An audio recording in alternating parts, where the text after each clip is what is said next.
already. VOW FM celebrates 10 years on air. What's up, everybody? This is Lula Odiba. Put everything after the divas. I actually got that name from VOW FM, so I want to wish you guys a happy 10-year birthday. Keep striving to make radio legends just like myself, and the list goes on and on. Today, I can proudly say that I'm at a commercial radio station, one of the biggest in GPYFM. So shout out to you. I wouldn't be here if it weren't for you guys, and continue making legends. Here is to 10 more years of unearthing radio legends. VOW FM 88.1. It's now FM 88.1. Hear it, feel it, live it. And this feature is proudly brought to you by Higher Health. Welcome back. It is hashtag the chat room right here on 88.1. Today we are talking about PrEP. If you don't know what PrEP is, stay tuned right here because we're going to give you every single detail that you need to know. So PrEP, which is also known as pre-exposure, prophylaxis rather, is when people at risk for HIV take daily medicine to prevent HIV. So PrEP can stop HIV from taking hold and spreading throughout your body. When taken daily, PrEP is highly effective for preventing HIV from sex or injection drug use. Well, to help us navigate through this topic today, we are joined by Wilfred Gurupira, who is selected to be an HIV prevention Trials Network International Scholar. He is also past president of Pharmaceutical Society of Zimbabwe and recipient of University of Western Cape Dean's Award of Academic Excellence. Wilfred, thank you so much for joining us and welcome to hashtag the chatroom on VOW. Thank you for having me. Thank you very much. Just to dive straight into today's topic, just a brief explanation of what PrEP is. Okay, I think you mentioned it in your introduction. When we speak about PrEP, we're talking about pre-exposure prophylaxis, and in HIV, we're talking about using anti-HIV medicine to help prevent HIV in people who are uninfected with HIV. It's a concept that has been around in medicine, and it's now being used in HIV, where, like I said, we use anti-HIV medicines to prevent infection. Right. So now, what would you say is the main reason that people should take PrEP? Okay, so the main reason is for preventing acquisition of HIV. So different people have different risks of getting infection with HIV, and it's been shown that by using PrEP, you've got a very, very good chance of preventing infection with HIV. So it really is at an individual level, looking at one's risk and taking the necessary precaution. And so this is the reason why we would say, people need to use PrEP. Now, looking at what some people might consider as PrEP being a vaccine, would you say that it is a vaccine, or would you rather not call it a vaccine, and why would you not? I would rather not call PrEP a vaccine. It is similar concept in that you're trying to prevent an infection. But the way in which these things work, I would not say PrEP is a vaccine. For the simple reason that with a vaccine, there are different ways that you can use vaccines. Sometimes you can use vaccines to stop an infection from taking place. Sometimes you actually induce the body's immune system to respond to an infection, and in that way, that's how the vaccine would work. Whereas with PrEP is really about focus on stopping the infection from getting hold. So I would not. It's a similar concept of what we're trying to do in terms of prevention, but I would not say PrEP is the same as a vaccine. So I'm just looking at Right. At using PrEP. How effective? How should one use it in order for it to be as effective? Is there a certain way that it should be taken? Yes. So the good news, and the really good news is that PrEP is effective, and when used as consistently and correctly, it is quite effective. So, for example, the oral daily pill has been shown to prevent as much infection by as much as 90%. So it can reduce your risk by as much as 90%. And so that's the really great news. The catch is that it has to be used consistently and correctly. And so that is part of the challenge that, as researchers and as people in the field we face, is how to ensure that people continue to use something that we know works. So in our field, what we say is that PrEP works only if it is taken the way it's supposed to. And I think that's the challenge. The great news is that previously we were limited, our options were limited just to pills that needed to be taken daily. But recent results from a study have shown that an injection which is given once every 8 weeks is actually works better than the pill. So we're hopeful that that will give us even more options for PrEP. Let's look at the differences between PrEP and PEP. So with PEP being post-exposure, what is the difference between the two? So the difference is really about time, the time when the medicines are taken. So with PrEP, which is pre-exposure prophylaxis, this is medicine that is taken before an exposure. So if a person deems that they may be going into an encounter where they think that they will have a high risk of getting HIV, before that they then have to take the medicines. That is PrEP. PEP is post-exposure prophylaxis. This is after an event has happened. So for example, you're a healthcare worker, you have a needle stick injury, or you are in an encounter which you think may put you at risk of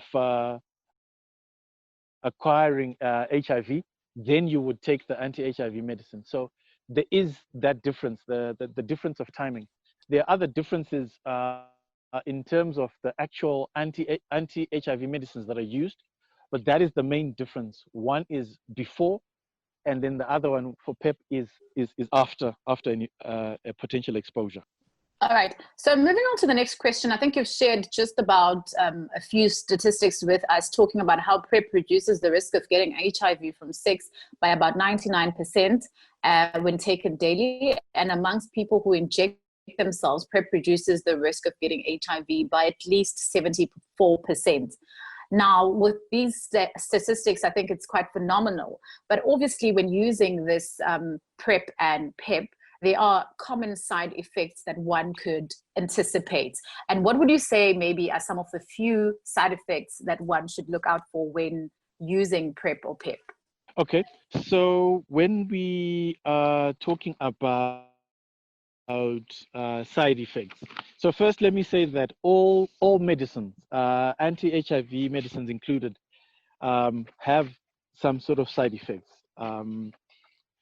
But I think the emphasis that we make as people in the field is that there's some which are more likely to occur than others.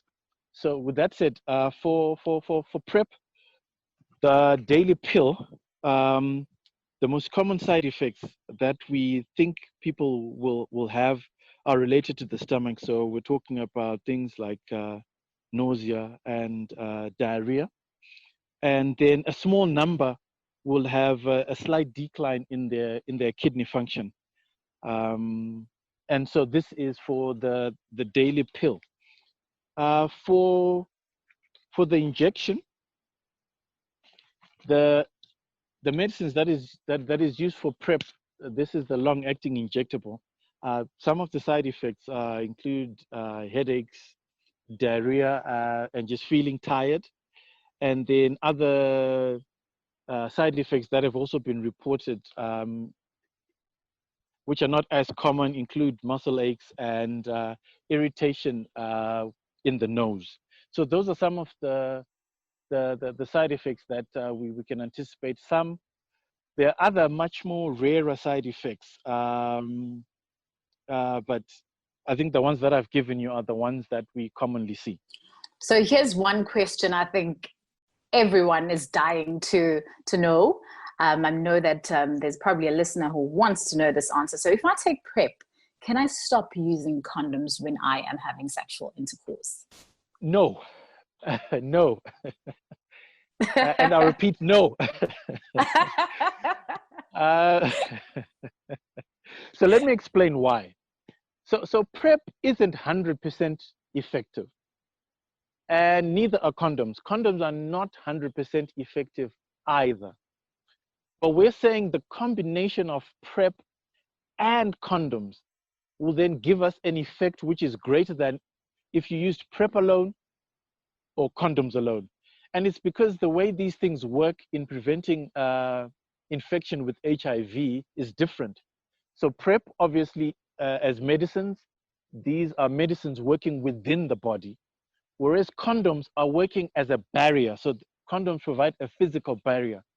So what we are thinking is that with the physical barrier of condoms, plus the addition of medicines which are inside your body as PrEP, then we reduce to a very, very, very, very minimal risk, chance of you getting HIV. So again, I will repeat, no. Just because you're on PrEP does not mean you should not use condoms. I think the best would be a combination of both PrEP and condoms is what I would advocate for. I'm really, really happy to hear the emphasis on no. So looking at like the time frame, because obviously we know that when it comes to ARVs, it's a lifetime thing. Let's look at how long do I need to take PrEP if I'm now taking PrEP? So what we would want you to do is to take PrEP for as long as you deem yourself or you've been assessed by your healthcare provider to be at substantial risk of getting HIV. So previously with the oral tablet, we knew that you needed at least 7 to 14 days for you to take the tablet for the medicines to build itself up into your body to a level that would offer protection. Now that we've got the injection, the new study which shows that the injection actually works better than the oral tablet, this gives us even more hope, because this is an injection that's given once every 8 weeks, and that's it. So I think soon we will be moving to these once every 2 monthly injections for PrEP, which are more convenient than taking a tablet every single day. So there's hope for us on that particular front. And I think that's, yeah, we hope to see people taking PrEP more and more that in the way that they're supposed to. Now, Wilfred, as we just wrap it up, just 2 last questions.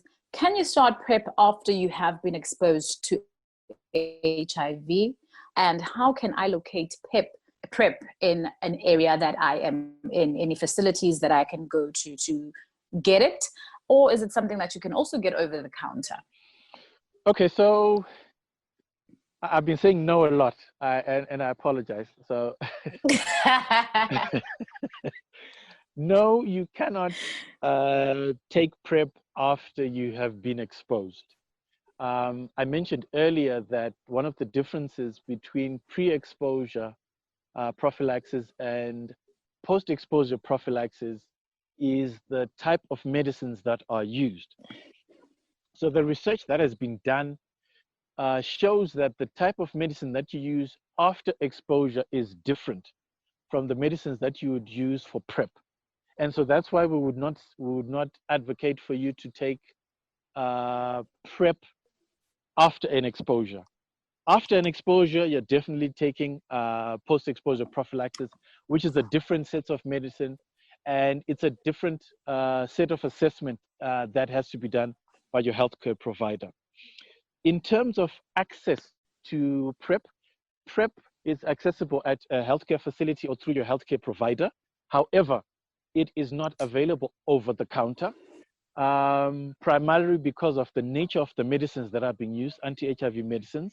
That's firstly. Secondly, we would also like to do some assessments as healthcare providers to talk to you to find out, your risk and your lifestyle and issues of incorporating PrEP into your daily routine, so that we increase adherence or the chances of you actually taking the PrEP.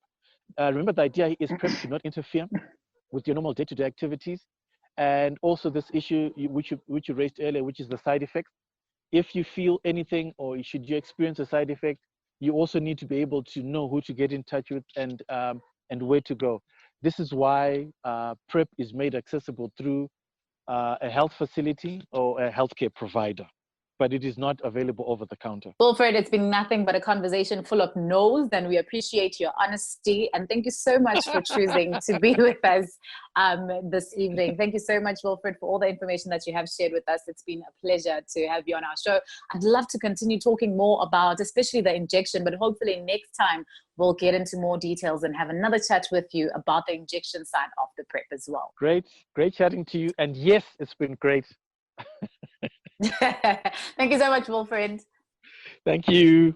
VOW FM celebrates 10 years on air. Happy 10-year anniversary, VOW FM. You have been nothing short of amazing as a platform, as a staff, as a crew, as a family, everything. Thank you for all of the listens. Thank you for all of the laughs. Thank you for all the fun times, the information and the wisdom, and to 100 more years and infinite more years of just building this amazing industry that we love and just building people as a whole.